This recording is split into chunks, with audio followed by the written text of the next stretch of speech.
DMG.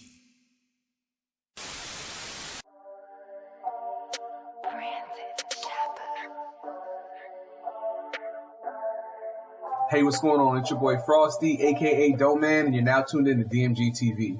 On this episode, I got my homeboy from back in the day, TK, my brother from another mother. What's going on with you, bro? What's up, boss? How you, man? Chillin', man. Where you from, man? Tell the people where you representing. Where you from? I'm from Maryland, man. I'm from, I guess you could say Montgomery County, Maryland, half PG. You know, grew up in both parts. Out by like Largo, Forestville area, and then up by Gatesburg, Maryland. So just the whole Maryland area. Okay. All right, so man, give people a little bit of background, man. So did you play sports coming up? I know you did music coming up. Yeah. So, you know, I grew up playing sports. High school was a multi-sports athlete. Played football, basketball. Went to college to play football. And, you know, just pretty much found my way traveling around the country and things like that through sports. And then went on to different things like music, entertainment. Now, you know, doing a lot of videos and things for the community. So. Okay, so yeah. Is this a school you went to? No. I went to Gatesburg High School, but this Kennedy football. This is where I coach right now. Oh, okay. Yeah, work with you're a coach now. Kids. Yep. Work with the kids, work with the youth, the high school kids.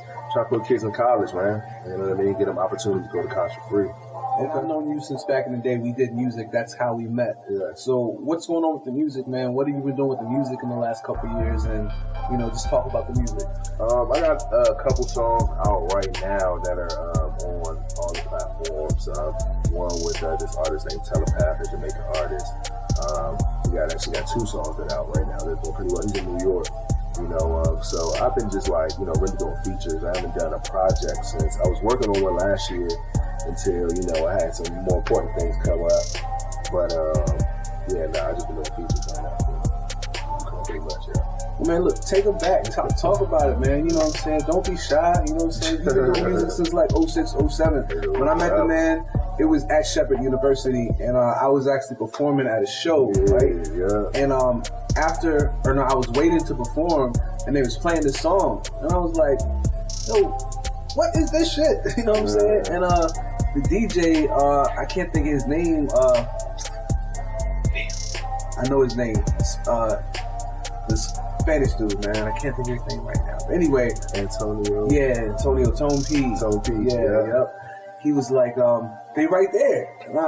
This is like really the first time I've really seen like dreaded up niggas before. You know what I'm saying? Because you didn't really see that in the area. You know where we at. You know what I'm saying? Yeah. So like, you know, when I seen y'all, I was kind of like, damn, this is straight hood. This looks like what I just heard. You know what I'm saying? Like this, y'all look like y'all would have made some shit like this because I never heard nothing like that before. Meet Me Outside. That was the name of the song. Yo, I wish you could get me that song, man, so I could play it for the people. But anyway, moving forward, we linked up, started doing music, and man, when I met you guys, I think you really taught me. Listen, you guys really changed my whole way of recording because I never was doing like the drops and you put drop pauses in the beats. You would double up shit like I don't even know the term for when you just like stutter shit. You know what I'm saying? Right. You know, the way I recorded before I met this dude right here, it was like straight boom bap East Coast. We rapping on some. You know what I'm saying? We trying to flow. Right. But when I met him, you know what I'm saying? The way they was doing it, the music was, man, it just took it to a whole nother dimension because we not just listening to what we're saying, we're listening to the way the beat's hitting, how do you sound with the beat, everything. So man, talk about this, man, because I was inspired, you know what I'm saying? So where did you get your inspiration from? This is like coming to when I first met you, 07 or whatever. What made you start to do music and record and take that seriously? Because y'all was serious back then, you know what I'm saying? We still serious. I mean, shit. Nah, but with the times, you know what I'm saying? That to me was way ahead of its time because nobody was recording like that. You know what I'm saying? Like the way the sound y'all had, that was like some Bone Thugs and Harmony shit. That's what y'all reminded me of, really, just because of the look and how fast, you know, KB rap fast. Right. You rap fast too, kind of to cater to that. But there was other dudes in that group too. So that's what I'm saying. When I heard it, I'm like, with Wish and all of it. Yeah. It was like a whole. y'all had a whole group. Like, there was no group rappers. You know what I'm saying? Like, we was only rapping for self. So go ahead, man. Talk about your inspiration, how you got started with that, with the Outsiders. I mean, you know, Outsiders, that was just, you know, me and, you know, my partner, when we was out here in Shepherd. You know, just, we both came into music. He was already doing music, actually, when I got out there. He was doing music with some female. I can't remember her name at the time, something like V. But, you know, they had their own little group, you feel me? And I came in as a football player, and I was doing my own little thing before, back in my area, but it was more like go-go shit, you feel me? Because when we came up, everybody had a go-go band, you know what I'm saying? So it's like, everybody did go-go. So it's like, when we rap and go-go, it wasn't like East Coast straight rapping. It was more for the beat, you feel me? Like, the go-go music came, you catered the song to the beat, you feel me? So it's like, when we started rapping, that was just a simple thing for us to do. It's just like, all right, we're gonna be more melodic, more with the melodies and shit like that, you know, and use that style with the rapping, you know? So, yeah, man, we just put that shit like that together. And we got, like, you know, people like Wish, them niggas been rapping since we was in high school, before I even started rapping, when they was doing Twisted Mind shit. Like, those are the niggas that I was really, like, coming up with, you feel me? Little young, they around my way, you feel me? Like, just a bunch of dudes, Mike Allen, a couple of niggas that, you know, they grew up, and I was watching them rap, you feel me? And I was the football nigga, you know what I mean? Like, I wasn't really even rapping yet. I was just watching these niggas rap coming up, you know what I'm saying? So, once I just started getting on the mic, it was like, all right, let me go in, you know, so, yeah. So how did you come up with the style? Because you kind of evolved from, everybody evolves, but the style when I first heard you to now is shifted. So you came with, like, if I'm gonna have to play these songs, you know what I'm saying, during this video, just to kind of give these people an idea so they know what they're missing. You know what I'm saying? Because that shit to me, if you ask me, was classic. But that's just me. You know what I mean? Yeah, for sure. But I still think it was great music. I felt like that style was so unique. I just, you know, everybody's different. You're gonna be your own individual character, but I just felt like that style was so unique that you had so much diversity, you know what I'm saying? Because like you switched up the style, you know, probably like 09, 2010, but it still really wasn't much different than what you were doing. It was like a little more auto-tune on it, you know what I'm saying? But like, you know, where did you come up with that melodic style? You said, damn, you just answered that question with the go-go shit. All right, so look, don't even. Nah, but it did expand more at that time, because, you know, I went from, at the time we were in a group, like you said, to now I'm an individual artist, you know what I'm saying? And as an individual artist, I just have more room to grow and mess around and try different things as an artist, you know what I'm saying? Like, one thing about me is, like, I don't like to do the same thing over and over, you feel me? And it's like, as an artist, you want to test your limits. You want to test what you can do, what you don't think you should do. You want to test what certain sounds sound like, and that's what you should do. It's like a painter. Like, you're not gonna go and just paint the same thing every time. You feel me? You're gonna be like, you know what, I use red. Let me see what blue look like this time. You feel me? Let me see what green look like with this. You know what I mean? So that's just the way I look at music. It's like, if I do something, I want to make something that sounds completely different from what I just did. You know what I mean? And like, just keep trying to expand around. You know what I mean? So yeah.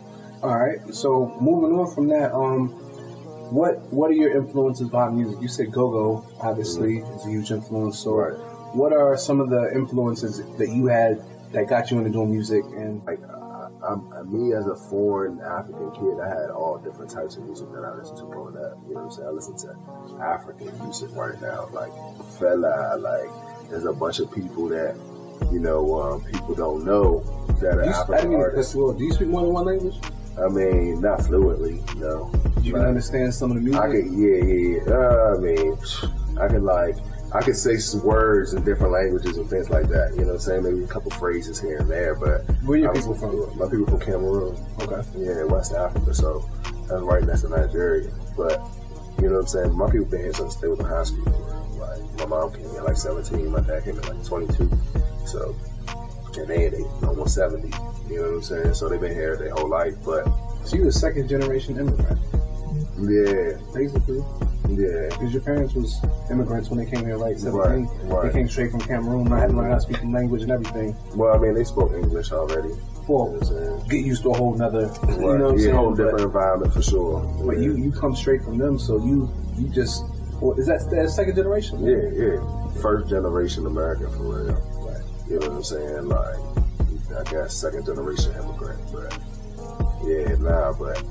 you know what I'm saying? Like, I got a lot of influences. That's just the history, man. I know your people was from, excuse me, Africa. I just didn't know any of the backstory to that, because your people's they doing pretty well for themselves. Yeah, my people. I mean, that's the thing. We come from Africa, like you come from nothing, so it's like you got no choice but to hustle. You know what I'm saying? Like you got no choice. Let me ask you this then. This goes perfect into what we was talking about before. But how do your parents feel about like the Black Lives Matter and, you know, being that they're not from this country, they wasn't here for the 60s, 70s, all of that racism that they wouldn't have been exposed to.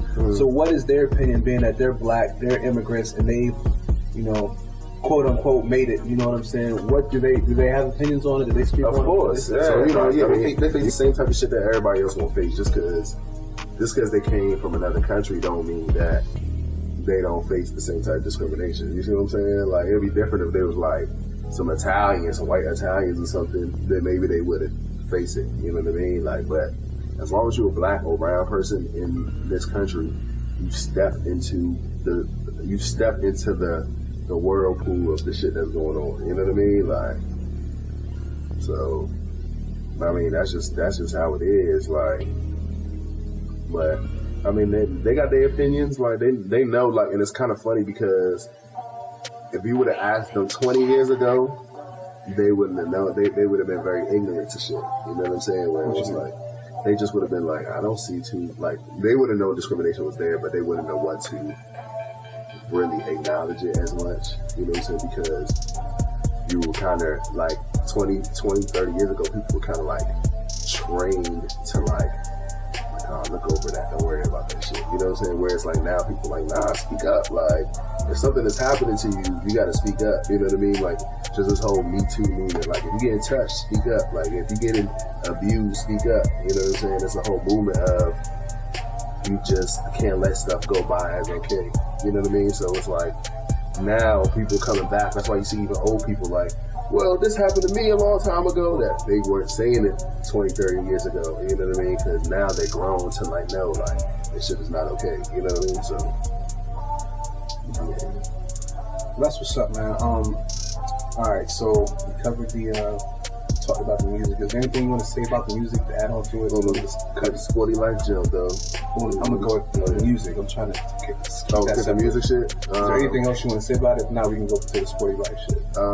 Make sure everybody go check out that One Call Away jump with my man Telepath. Go check out the Paper Chase jump with my man Telepath. Go on SoundCloud, Swagg City CEO. What else? Go on Dat Piff. Go check out the mixtape, Prince Hakeem mixtape, Swagg City CEO. Yeah,